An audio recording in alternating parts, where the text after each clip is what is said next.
onto another matter.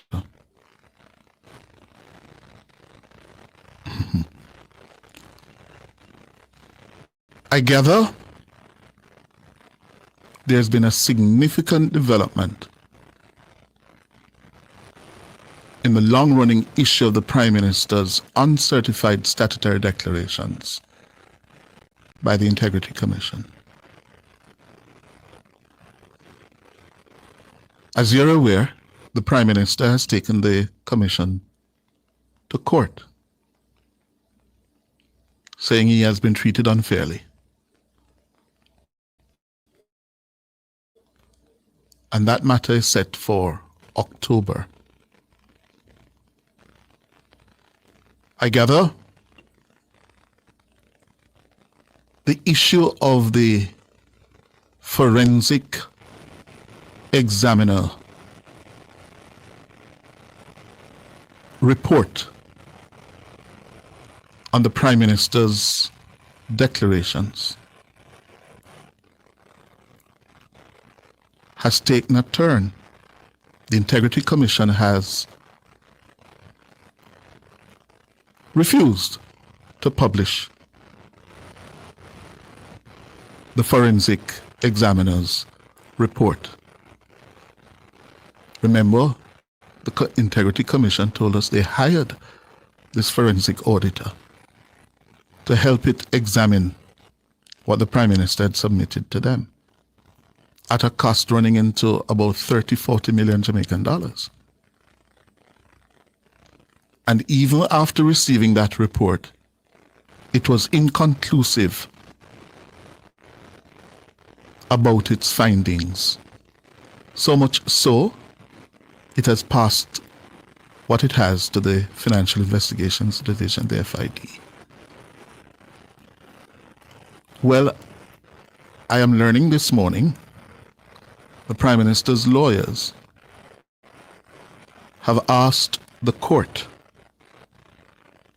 to instruct the Integrity Commission to turn over the findings of the International Forensic Auditor. The Integrity Commission, as I said, has been refusing to make that public or to release it. Well, the Integrity Commission has complied with the court's instructions and turned over the report to the Prime Minister's lawyers last Friday. Now, this is very important because if and when we see that report, it will tell us from an independent, not Jamaican-based professional expert what is there.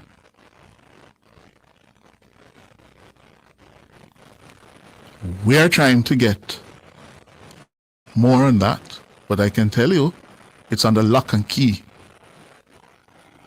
And we're being told it's sub judice, it's before the court.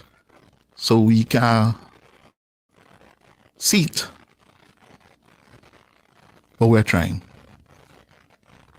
Because it is in the public's interest to know what were the findings of the International Forensic Auditor when they did their work in examining the Prime Minister's figures and declarations. Yeah? Now, the other hot button issue this morning, the school bus system. And that has become the hottest political issue now. Because, of course, the government is pressing ahead. I think the opposition made a boo-boo last week in how it opposed the rural school bus system as proposed so far. And on Sunday, the old lady of North Street, the Gleaner, led with a story that says that cast doubt on the company El Hydro, who imported or procured the buses, saying that they're not certified to do so.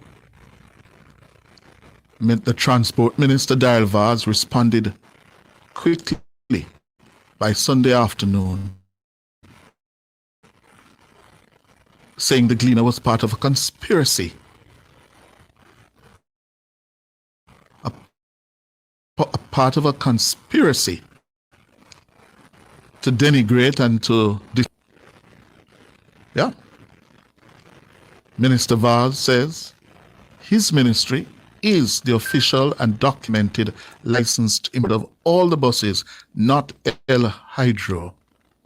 El Hydro would not require to be a certified motor vehicle dealer, which is a yearly certification that Trade Board issues, because these are specialized buses and they are not for resale. So this is a straightforward transaction of supplying the government of Jamaica with 110 school buses. We are the supplier by virtue of the contract that they won, and we are the importer, the government of Jamaica. So again, it is all a part of a political conspiracy with cohorts and co-conspirators, and nothing is going to derail this project to roll out September 2025. No amount of evil, no amount of wicked, no amount of bad mind, and no amount of misinformation. Take that from me. Daryl Vaz, the Minister of Transport. On Sunday, he issued a statement declaring that El Hydro was authorized to facilitate the importation of the buses because it's the exclusive agent in Jamaica and the wider Caribbean for the manufacturers of the bus model being used. Mr. Vaz also sought to clarify that while El Hydro received permission from the Trade Board to manage the logistics, it was not required to be a registered used car dealer. This, as the buses were not being imported for resale, but for direct use in a government program. He also said that he was not contacted by the reporter at the Gleaner before the publication of the story on Sunday. The Gleaner headline is totally disingenuous and erroneous. The facts are very clear, and what I'm very concerned about is that the reporter that wrote that article WhatsApps me regularly on other issues to do with portfolio responsibilities. And I don't quite understand why that wasn't done this time, so we would have not had to go through this. The fact of the matter is that the 110 buses, the import license is in the name of the Ministry of Science, Energy, Telecommunications and Transport. So no letter that has been written can override or supersede that. Daryl Vaz. Well, this morning I heard him with Tonna and George saying that an email actually came into the Gleaner sometime after 7:30 Thursday evening, posing questions and demanding answers by Friday afternoon. Yeah? I don't have enough on that, but I tell you because it's germane to what we're talking about here now. The Gleaner did send an email with the questions. That was part of the story yesterday. But Mr. Vaz is now totally in on defending this rural school bus program.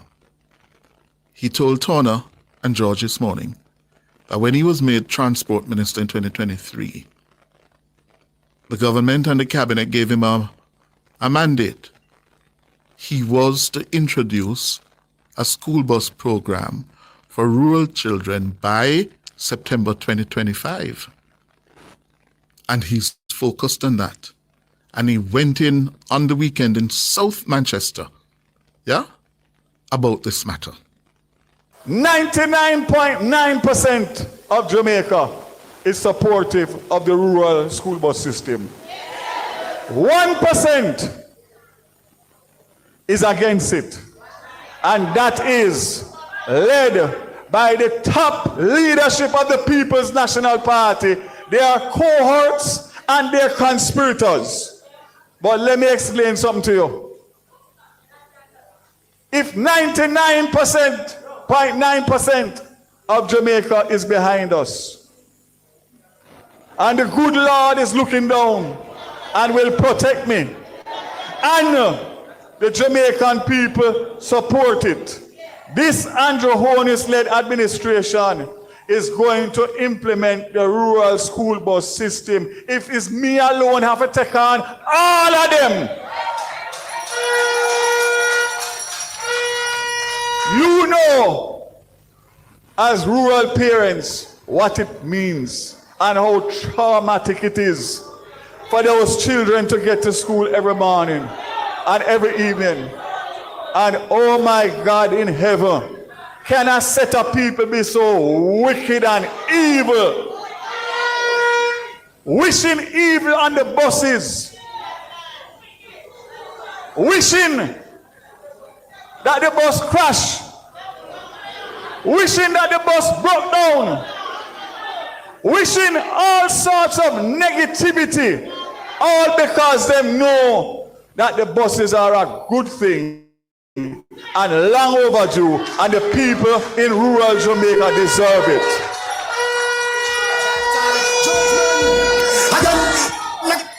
I say to you, my biggest fear is not rolling out the buses, because by the end of July, all 110 buses will be here. And I'm going to tell you something. Between the 26th and the 31st of July, are running the 110 bus through the length and breadth of Jamaica, so the parents can see it and touch it and feel it. The only thing I need from you is to look out, because they are so desperate and they have said so many negative things. They are prepared to go as low as to sabotage the bus system come September. But don't worry, I am on top of that. I am on top of that. The police are on top of that. And I don't talk with water in my mouth, because when I brought the first 100 new JUTC bus Harris, we had more incidents of stoning of buses in the first 3 months than we had for the entire year. I'm going to get them bus after bus after bus after bus after bus after bus. On Wednesday, my ministers will be coming to Portmore, where we'll be handing over to the JUTC 93 new buses, making it 270 buses in JUTC in 2 years. Unprecedented. And because I have more buses, I can expand the routes. I had a meeting at the Manchester Parish Council on Thursday with everybody. I was going to have a bus running from Spanish Town to Mandeville every morning and every evening come August 2025. Daryl Vaz. That's where we're going to leave it for this morning. A lot to talk about. Yeah? Time for the break. After the break, your calls.